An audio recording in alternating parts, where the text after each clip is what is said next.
já que a galera tá falando, deixa eu comentar sobre essa questão da morte, né?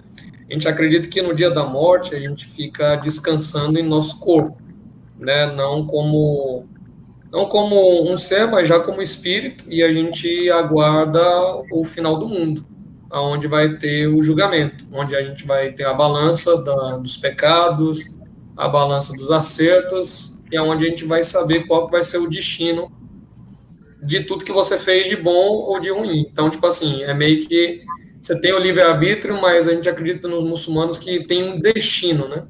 Então, Deus já traçou várias linhas aonde você tem um destino, ele sabe para onde ela vai, ele sabe as suas escolhas, mas a escolha é sua. E aí, no dia que você morrer, você fica descansando no corpo. Então, até o dia do fim do mundo. E é muito, assim, curioso, porque o pessoal pensa que a gente não acredita em nada além de Deus, mas a gente acredita que no dia que acontecer essa morte, ter o fim do mundo, quem regressa a Jesus Cristo, que é o último ser humano vivo, e quando ele morrer, que vai ser realmente o dia do juízo final para a gente. Bom, deixa eu falar para mudar a ordem também. Para nós, né? Volto a dizer, eu não estou falando pelos evangélicos, que são muito, né, então tem muitas vertentes, estou falando pela minha. É muito próximo, como falou. Então também, quando a gente morre, descansa, né, até a vinda de Jesus para ver o julgamento também, né? E tendo esse julgamento, vai haver o pesar também do que a gente fez ou deixou de fazer, ou fez de ruim, né? Aqueles que serão, digamos assim, que passarão pelo julgamento, vão para junto de Deus, herdar a vida eterna. Aqueles que não passarem terão uma segunda chance, né?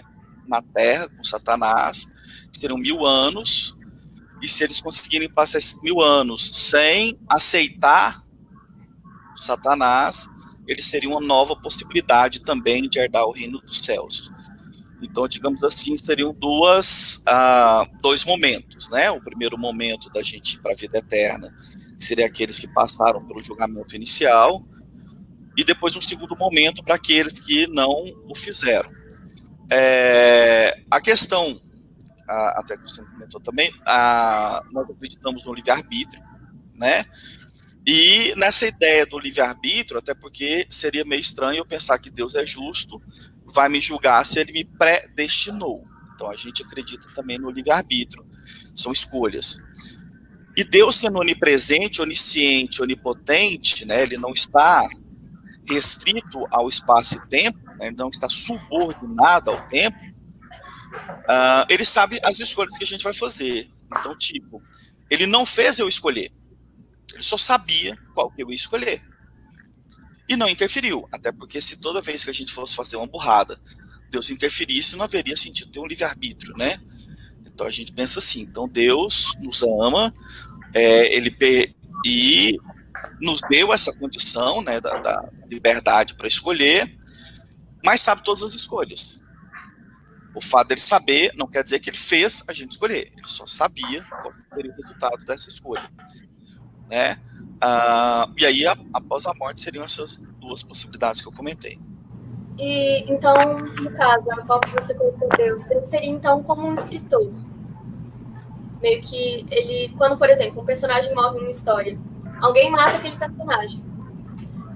Então, normalmente, como a pessoa morreu, quem foi o assassino dela? Foi tal pessoa, não vai ser o escritor. Então, isso seria também o caso, ou não? O problema dessa analogia seria o seguinte: o escritor fez o assassino matar, Deus não. Deus sabia que ele escolheria matar, só não impediu. Entendi. Entendeu? Uma coisa muito curiosa, não tem nada a ver com a pergunta, tá? Mas é só para a gente lembrar que a noção de tempo é uma noção humana, criada por nós. Então, é complicado a gente usar uma definição que a gente inventou para separar dois eventos não coincidentes, porque é para isso que existe o tempo, em situações espirituais ou situações transcendentais, né, que transcendem a nossa própria existência viva, né, ou quanto vivos. Né? É bem complicado mesmo E acaba, às vezes, não podendo ser aplicado mesmo. Deixa eu falar então, né? Já comecei a falar, né? Eu acho que a minha religião é a mais diferente de todas, né? Nesse aspecto. O espiritismo e a Umbanda são religiões espiritualistas, em que a gente trabalha ativamente com a comunicação dos espíritos, né? Tanto no espiritismo quanto nos terreiros de Umbanda. E também um pouco menos nos de candomblé, mas nos terreiros de Umbanda, principalmente, a gente anda bem pareado com as casas espíritas, trabalhando em todas as sessões com a ajuda dos espíritos no processo que a gente chama de incorporação, né? Então, para nós, de novo, Deus não é o Deus, não é algo, alguém, é alguma coisa, e nesse universo, nesse cosmos, nessa completude, no 100%, existem os espíritos, que somos nós. Os espíritos, para nós, são eternos, como acho que muita gente falou, só que em constante evolução. A gente é criado, ou surge um espírito bruto, ignorante, rudimentar, e a gente é posto para passar várias vezes, várias que a gente chama de reencarnações, na Terra em outros níveis, em busca do aprendizado, em busca da evolução, né? E a gente tem esse pensamento de que para nós é necessário a reencarnação, a volta em situações diferentes, justamente por uma ideia de meritocracia, né? Porque senão o menino que nasceu em uma condição X, por exemplo, onde ele tem uma família estruturada, onde ele tem uma condição financeira boa, vive num país de primeiro mundo, e um menino que nasceu no meio da guerra do Afeganistão, você vai esperar que os dois sejam, ou tenham a mesma evolução, ou sejam perfeitos, ou tenham as mesmas capacidades de evoluir e de serem bons, que são situações complicadas. E como é que você justifica isso? Né? Por que para um é mais fácil, para outro não? É só uma questão de aleatoriedade no processo? Então, para nós, a gente trabalha com as várias reencarnações.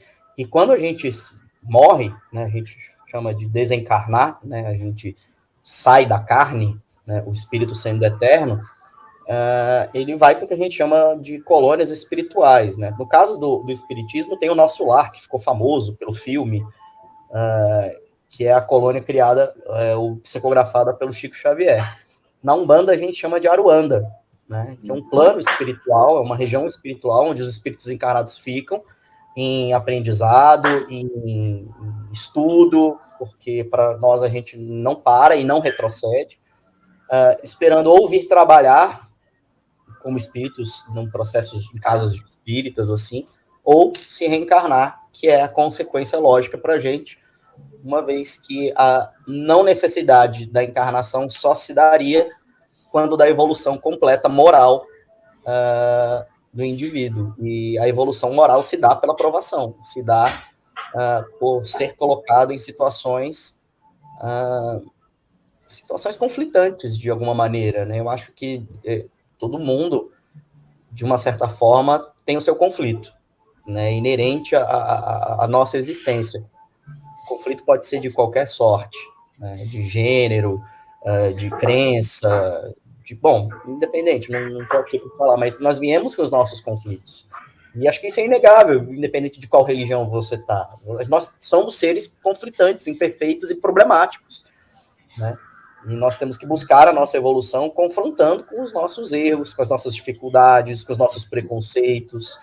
É assim que a gente se mostra ético, né? Assim, o Claudio sabe melhor, né? Definir ética, moral e ética, né? Uma é uma coisa que você faz quando tá todo mundo vendo, outra é quando você faz quando tem ninguém vendo. E aí, quando não tem ninguém vendo? Quem é você? O que você tá fazendo quando não tem? Aí isso é complicado.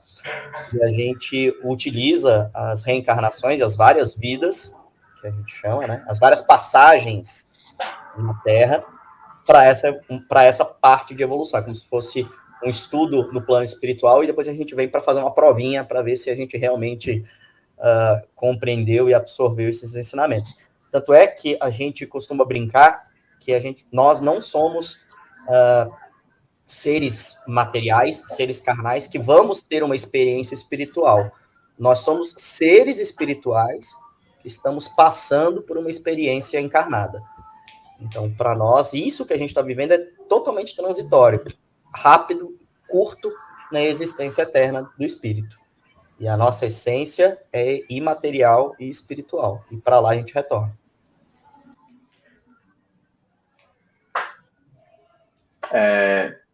No catolicismo, a gente acredita que quando você morre, existe o julgamento, né?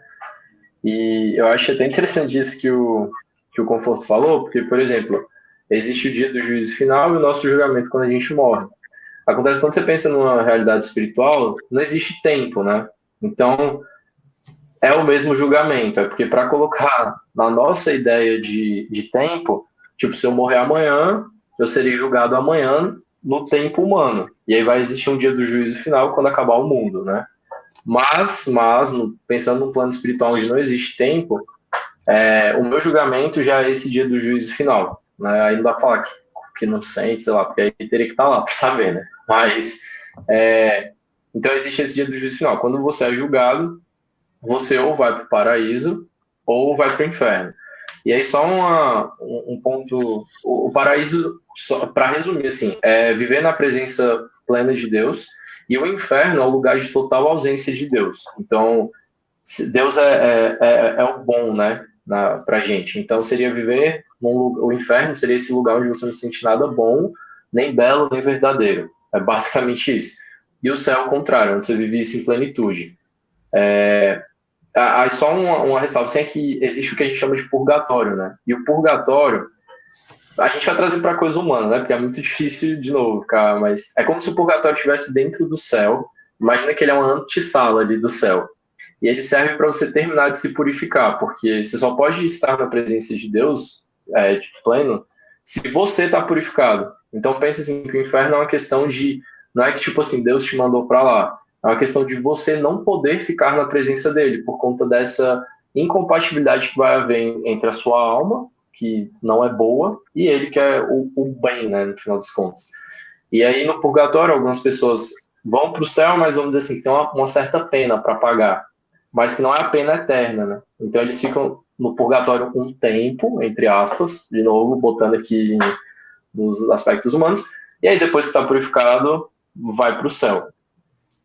E aí no dia do juízo final, eu acho importante falar isso, você, pensando na realidade humana, você vai ter a reencarnação de todos os corpos. Então a reencarnação é diferente do que o Conforto falou, mas a gente também acredita em reencarnação, que seria todo mundo que está no céu, eu nunca parei pensar assim no inferno também, mas enfim, todo mundo os corpos vão voltar como corpos perfeitos, né? Então seriam corpos luminosos. Eu não sei se vocês conhecem, se tem uma tradição, enfim, da Bíblia de qualquer coisa, qual vai ter, mas tem até uma passagem da Bíblia que mostra Jesus, que falam que a roupa dele era branca como a neve, tipo, ele brilhava. Então seria tipo esse corpo perfeito, assim, sem mácula nenhuma, porque seria um estado perfeito do corpo e da alma da pessoa, né? Porque no catolicismo a pessoa, ela é essa realidade tanto corpórea quanto espiritual, né? Tipo, são os dois juntos, sabe? Não existe tanto essa separação assim. Então seria isso. Aí no dia do juízo final vai todo mundo ressuscitar nos seus corpos gloriosos, quem for para o céu, né? Obviamente.